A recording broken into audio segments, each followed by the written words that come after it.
네, 주식시장 상황 살펴보도록 하겠습니다. 말씀드린 것처럼 오늘 코스피가 대폭 조정을 받으면서 장을 시작했습니다. 생생주식연구소 시간, 오늘은 AFW 파트너스의 이선엽 대표와 함께하도록 하겠습니다. 대표님 나와 계십니까? 네, 안녕하십니까? 예, 안녕하십니까?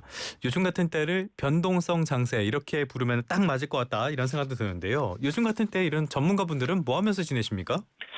사실 최근에 나오는 시장의 변동성의 원인이 무엇인지 판단을 해야 되는 거고, 예.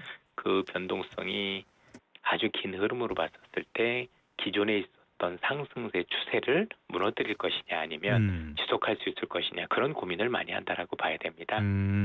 그 고민의 결과는 미리 좀 말씀해 주실 수 있나요? 저는 개인적인 생각이니까 참고만 해주신다라면, 예. 저는 큰 상승 추세가 무너진 건 아니다라고 보는 거고요. 예. 당연히 올라가는 장세에서 지금처럼 볼 수 있는 이런 변동은 사실 굉장히 자주 있는 일입니다. 예. 우리가 이전의 역사를 보면 크게 상승했었던 상승장에서 결과만 보니까 얼마부터 얼마까지 올랐다 이렇게 얘기를 하는 거지, 그 중간중간 과정은 지금과 결코 다르지 않았다는 점을 말씀드립니다. 알겠습니다. 상승장에서의 일시 조정 정도로 일단 분석을 하고 계신다, 이렇게 이해하면 되겠죠? 일시조정이라고 얘기하니까 사람들이 그럼 야 이게 뭐 하루 이틀밖에 안 되는 거 아니냐, 그렇게 얘기를 하니까 대부분 다들 네. 뭔가를 잘못 받아들이시는 겁니다. 항상 조정은 많이 급하게 오르면 조정도 급하게 오고 많이 내리기도 합니다. 당연하죠. 예. 그래서 저도 이제 길게 보면 그냥 쉬어가는 장세라고 보고는 있지만, 예. 겪은 사람들을 보면 지금 우리도 마찬가지지만 아마 생각들이 되게 많으실 거예요. 야, 이게 정말 저 얘기를 신뢰해도 되는 건지라고 생각하시는 분도 계실 거고, 실제 최근에 아마 그 참여하신 분들 같은 경우 손실도 제법 되시는 분들도 많습니다. 미국에서는 왜냐하면 종목별로는 벌써 그동안 많이 올라갔던 종목들이 30%에서 40% 빠진 종목들도 많거든요. 그럼 이게 이제 듣는 분에 따라서는 뭐 일시적이다 이런 얘기를 하면, 야 이게 일시적이 얘기하는 게 맞아라고 생각하시는 분도 있을 것 같아요. 알겠습니다. 요거는 각자 나름대로 현명하게 받아들이시면 좋겠고요. 자, 일단 코스피 상황을 계속 좀 보자면요. 오늘은 장 초반에 많이 빠지고 있는데 최근에 수급 동향을 보면은 외국인들이 계속 나가다가 어제는 대규모로 들어왔고요. 오늘은 다시 순매도를 기록하고 있습니다. 최근에 수급 동향 어떻게 보고 계십니까? 아직까지 외국인들이 단기 방향성을 잡지는 못하는 거죠. 외국인들도 전체적으로 봤었을 때 불과 얼마 전까지 팔았던 거는 사실 많이 벌었기 때문에 판 거고요. 최근에 들어왔었던 외국인들 단기 성향, 그러니까 뭔가 한국 시장을 중장기적으로 보는 게 아니라 뭔가 짧게 뭔가 크게 벌 수 있다고 생각해서 들어왔던 외국인들이 팔고 나갔던 건데, 많은 분들이 아시겠지만 외국인 팔았던 금액 중에 절반 이상이 하이닉스 한 종목입니다. 그 얘기는 뭐냐면 하이닉스라는 그 관련 기업이 아마 최근에만 해도 2배 이상 많이 올랐을 텐데, 이런 대형주가 이런 초단기간에 2배 이상 오른 경우는 굉장히 흔치 않은 일입니다. 그래서 외국인들도 보통 들어오면 목표가를 정하고 들어오는데요. 그 목표가보다 훨씬 더 성과가 좋았기 때문에 사실 팔고 있는 단순 차익 실현 이상은 아니다라고 보시면 되고, 또 어제도 보셨겠지만 어제는 또 많이 샀었죠. 근데 오늘은 또 팔고 있는 걸 보면 일단은 이 외국인들이 다 같은 외국인은 아닐 가능성이 높다라고 봐야 되는 거고, 어쨌든 외국인 간에도 지금 팔고 싶어하는 외국인과 또 사고 싶어하는 외국인 혼주되어 있다고 보시면 될 것 같습니다. 먹을 만큼 먹었다, 이런 수요도 분명히 있는 것 같고요. 말씀하신 것처럼 반도체 조금 뒤에 조금 더 살펴보도록 하겠고요. 최근에는 또 조선주가 눈에 띄는 것 같아요. 아니 뭐 조선주만 눈에 띄는 게 아니라 최근에 올랐던 기업들 같은 경우는 지금 돌아가면서 좀 쉬면 다시 오르고 돌아가면 쉬고 이런 모습이기 때문에 사실 뭐 특별한 흐름은 아니다라고 보셔도 될 것 같습니다. 이거는 좋은 현상 아닙니까? 그렇죠. 그만큼 우리 시장에서 이전과는 다르게 그래도 상승 추세가 살아있는, 즉 흔히 주도주라고 하는 기업군들이 되게 많은 건 아주 고무적인 겁니다. 통상 우리가 보통 한번 강세장에 오면 많이 오르는 기업들은, 그러니까 수익률이 좋은 기업들은 많지만 그 기업들 수가 그렇게 많지는 않았었어요. 뭐 예를 들어서 99년 닷컴버블이라고 하면 말 그대로 통신주하고 반도체 정도 빼놓고는 없었던 거고, 또 2006년도 때, 그때 2006년에서 2007년, 8년까지 있었던 중국 산업화 버블 때는 조선이라든가 철강이라든가 화학 이런 몇몇 기업들밖에 없었거든요. 근데 지금은 우리가 흔히 얘기하는 신경제 주식도 구경제 주식도 같이 움직이고 있기 때문에 사실 우리한테 선택의 폭은 굉장히 넓다라고 볼 수가 있을 것 같습니다. 주도주가 많아졌다. 예. 이 주도주에 또 합류하려고 지금 또 움찔움찔하는 데가 있는 것 같아요. 바이오 말씀을 드리는 건데요. 최근에 바이오주는 흐름이 어떻습니까? 바이오는 주도주가 아닌 적이 없습니다. 네. 올해 내내 보면 제일 상승률도 높고요.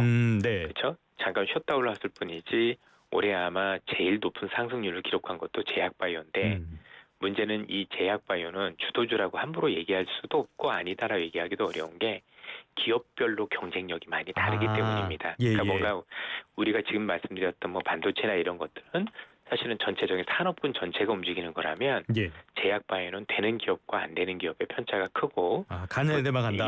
그리고 지금 상황에서 시장이 좋아서 올라가는 기업들이 아니고 이 기업들은 언제든지 기술력이 확보가 되면 더 올라갈 수도 있는 거고 뭐 시장이 좋다고 하더라도 그런 기업이 안 보이면 하락할 수도 있는 그런 업종이라고 봐야 되는데 한 가지 분명한 건 우리나라의 제약바이오에 있는 특히 최근에 퍼포먼스가 되게 좋은 기업들 같은 경우는 글로벌적으로도 실력을 굉장히 인정받는 경우들이 많이 늘어나고 있다. 이렇게 보셔도 될 것 같습니다. 이제 우리가 지금까지 사례를 보면요. 바이오에 관심을 가지시는 분들, 뭐 큰 돈을 벌기도 했지만 큰 손실을 보신 분들도 많거든요. 바이오에 관심 가지시는 분들에게 조언을 해주신다면 뭐라고 말씀해 주시겠어요? 모든 업종들 중에서 바이오 투자가 제일 어렵습니다. 네네. 왜냐하면 이제 말이 신약인 거지. 신약이라는 게 한번 개발되기까지도 몇십 년의 시간이 소요가 되고 또 성공 가능성도 1% 이하이기 때문에 결국 정말 이 기업에 대해서 정말 깊게 알고 있고 또 하나는 깊게 알고 있는 것만큼이나 정말 많은 인내를 수요합니다. 다른 업종들 비해서 실제 이걸로 돈 번 분들 보면 정말 저렇게까지 인내할 수도 있겠구나라는 신뢰와 믿음, 깊이를 가지고 있는 분들만 가능했다는 점을 감안을 하면 결과만 놓고 보고 바이오가 많이 올랐으니 나도 바이오 하겠다라고 하는 것보다는요. 정말 전문적으로 알 수 있는 영역이 아니라면 사실상 제가 볼 때는 개인 투자주분들한테는 가장 어려운 영역이 될 거고요.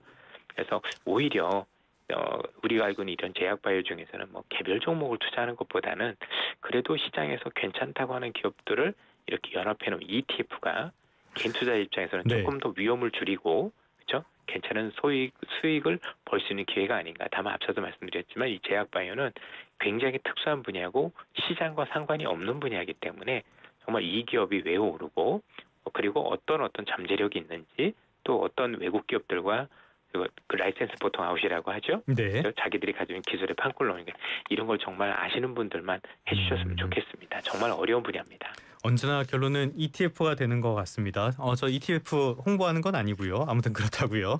어제 흥미로운 엔터테인먼트 종목도 하나 있었는데요. 하이브 이쪽 주가가 어제 굉장히 큰 반응을 보였어요. 뉴진스가 복귀한다고 밝힌 게 직접 영향을 미친 것 같은데 이렇게까지 큰 영향을 미치는 걸그룹이었습니까? 아무래도 뉴진스라는 그룹 자체도 그렇지만 최근에 우리나라의 K-팝과 관련된 엔터테인먼트들의 영향력이 많이 커지고 있습니다. 이미 아시겠지만 캐대원도 있었었고 그렇죠. 그리고 그 상황 속에서 우리나라 뭐 흔히 얘기하는 걸그룹들 같은 경우 뉴진스였던 포지션이 굉장히 컸기 때문에 어쨌든 간에 그 하이브 입장에서는 없었던 그러니까 기존에 있었지만 그 활동을 하지 않았었던 부분들이 다시 재개된다라면 그 기대감이 묻어나올 수 있다라고 봐야 되겠죠. 알겠습니다. 지금까지 여러 섹터들 살펴봤는데요. 아무래도 최근에 주식시장에서 가장 눈에 띄는 건 역시 반도체가 아닐까 싶습니다. 반도체 자세히 보도록 하겠습니다. 삼성전자 영업이익 전망이 2달 전보다 거의 100% 상향 조정됐다고 하고요. 이런 것들은 많은 분들이 공감을 하는 부분인 것 같아요. 그래서 삼성전자의 적정 시가총액이 1,000조 원이다. 이런 분석도 나온 것 같습니다. 지금 삼성전자 시총이 한 700조 정도니까 40% 이상 오를 것이다. 이렇게 본 건데 이거 가능성 있는 수치입니까? 정확하게 저희들도 알 수는 없습니다. 왜냐하면 지금 삼성전자를 비롯한 반도체 시장에서 일어나고 있는 일들이 역사적으로 겪어보지 못한 일들이 일어나고 있기 때문이고요. 좋은 쪽으로입니다. 나쁜 쪽으로가 아니라. 근데 이게 지금 일시적이냐 장기적이냐 판단할 수 있는 건 없는데 뭐 어떤 식이 되더라고 하더라도 지금 전반적으로 놓고 볼 때는 일단 지금보다는 조금 더 나은 쪽에 무게 중심을 두고 있는데 예를 들어서 지금 반도체 가격이 되게 웃긴 일이 벌어지고 있는 게 반도체 가격이 지난 2달 동안 품목별로는 굉장히 다릅니다만 전체적으로는 지금 평균적으로는 3배, 품목별로는 6, 7배 오른 적이 어마어마하네요. 이건 말도 안 되는 얘기고요. 보통 반도체라는 게 빅사이클이 그러니까 굉장히 큰 사이클이 온다고 해도 한 1, 2년 동안 2배 오르면 정말 많이 올랐다라고 얘기를 하는 건데 예. 정말 초단기간에 이런 식으로 몇 배씩 올랐다라는 건 우리가 생각하지 못했던 일이 벌어지고 있다라고 보셔야 됩니다.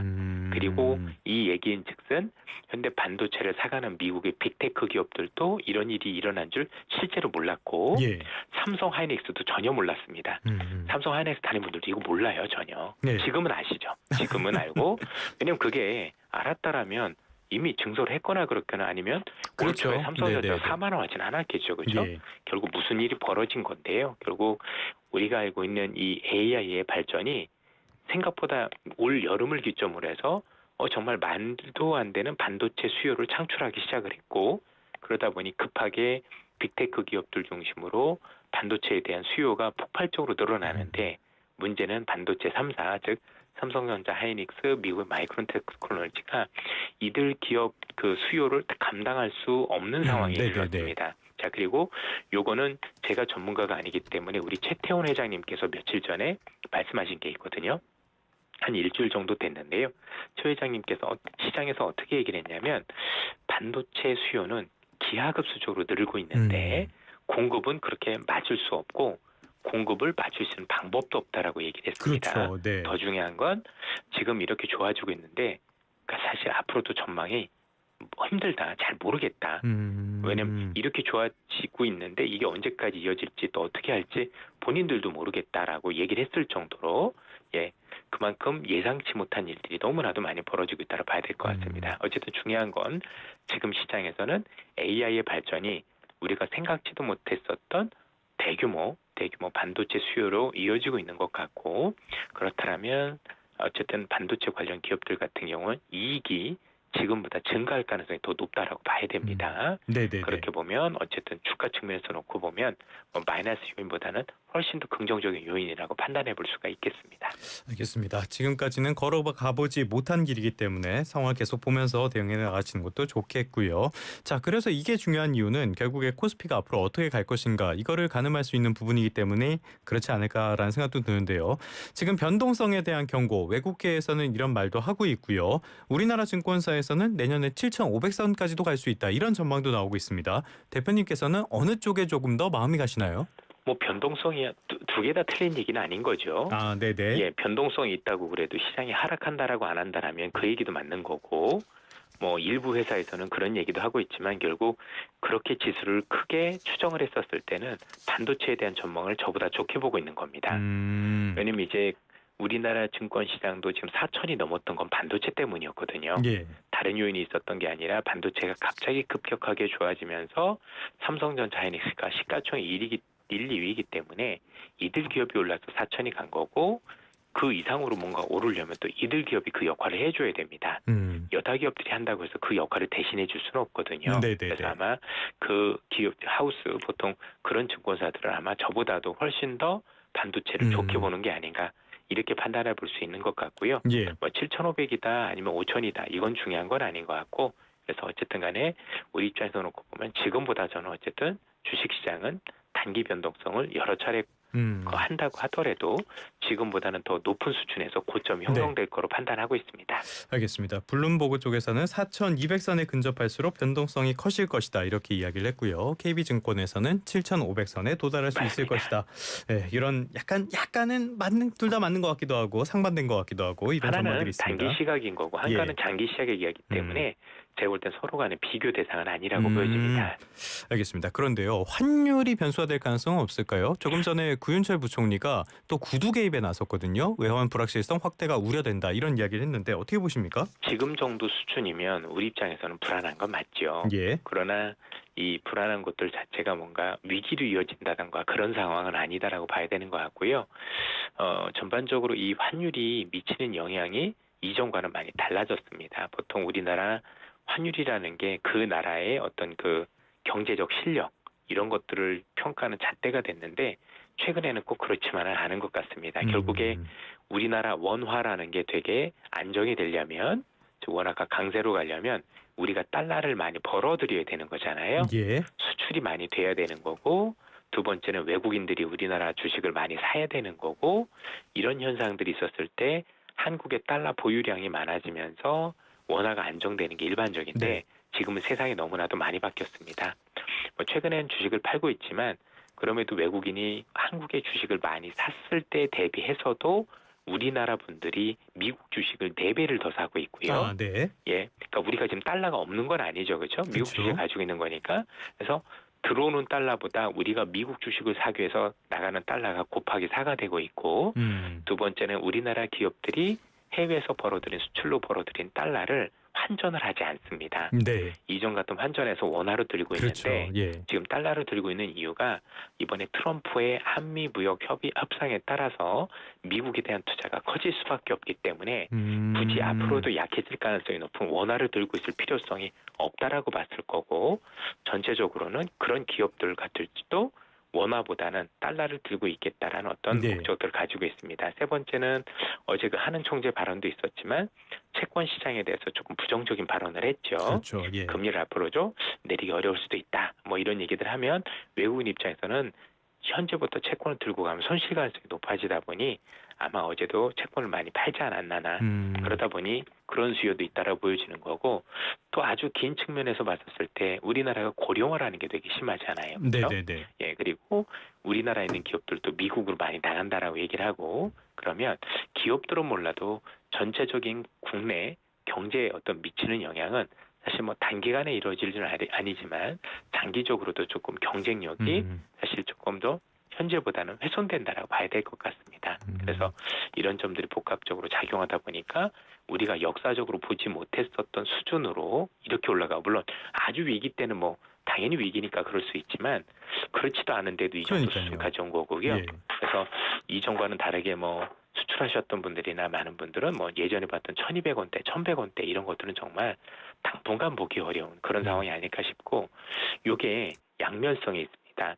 무슨 얘기냐면 이 정도 한여름이면 수출업체는 되게 도움이 많이 됩니다. 네네네. 우리나라 제품들의 가격이 떨어지니까요. 해외로 나가면 싸지기 때문에 예. 좋은데, 문제는 우리 국민들은 되게 어려워지십니다. 왜냐면 우리나라 원화가 약세라는 얘기는 수입 물가가 올라온다는 얘기. 그러니까 같은 원유를 들여온다고 하더라도 원화가 약세면 그 국제유가, 그러니까 석유 가격이 비싸질 수밖에 없거든요. 네. 아니면 들어오고 있는 농산물이나 이런 것들도, 그러면 지금도 어려우신 서민 경제 같은 경우는 이에 따른 물가 상승 영향으로 인해서 더 어려워질 수도 있다라고 보시면 되겠습니다. 10월 수입 물가도 상당히 많이 올랐으니까요. 그렇습니다. 예. 알겠습니다. 끝으로 요거 1분 만에 딱 정리해 볼까요? 예. 미국 뉴욕 증시 간밤에 조정을 좀 크게 받았는데 AI에 대한 우려 여전히 있는 겁니까? AI에 대한 우려는 제가 볼 땐 지금만 있는 게 아니라 앞으로 한 1년 내내 계속 네. 있을 것 같습니다. 네네네. 왜냐하면 이 기업들에 대한 우려는 가장 큰 건 하나입니다. 돈을 아직 버는 것 같지만 너무 투자가 과한 거 아니냐는 거죠. 그렇죠. 예, 특히 몇몇 특정 기업들 같은 경우는 빚이 굉장히 많거든요. 근데도 불구하고 저렇게 무리하게 오픈 AI를 말씀드리는 거고요. 네네네. 예, 다른 기업들은요 투자는 많이 하지만 돈이 많습니다. 네. 그리고 여전히 돈도 벌고 있고 빚도 없습니다. 네. 그래서 차별화는 굉장히 되고 있는데, 어쨌든 이제 시장에서는 의구심인 거죠. 돈도 버는 것 같지 않은데 앞으로도 투자는 더 많이 한다고 해도 어쩌려고 그러는 거에 대한 우려가 되는 거다 보니까 이 우려는 아마 1년 내내 우리가 듣게 될 우려가 아닐까라는 생각이 듭니다. 어떻게 보면은 변동성이 계속 이어질 수밖에 없는 그런 환경인 것 같기도 합니다. 지금까지 이선엽 AFW 파트너스 대표와 함께 우리나라 증시, 뉴욕 증시에 대한 이야기 나눠봤습니다. 오늘 말씀 고맙습니다. 예, 감사합니다.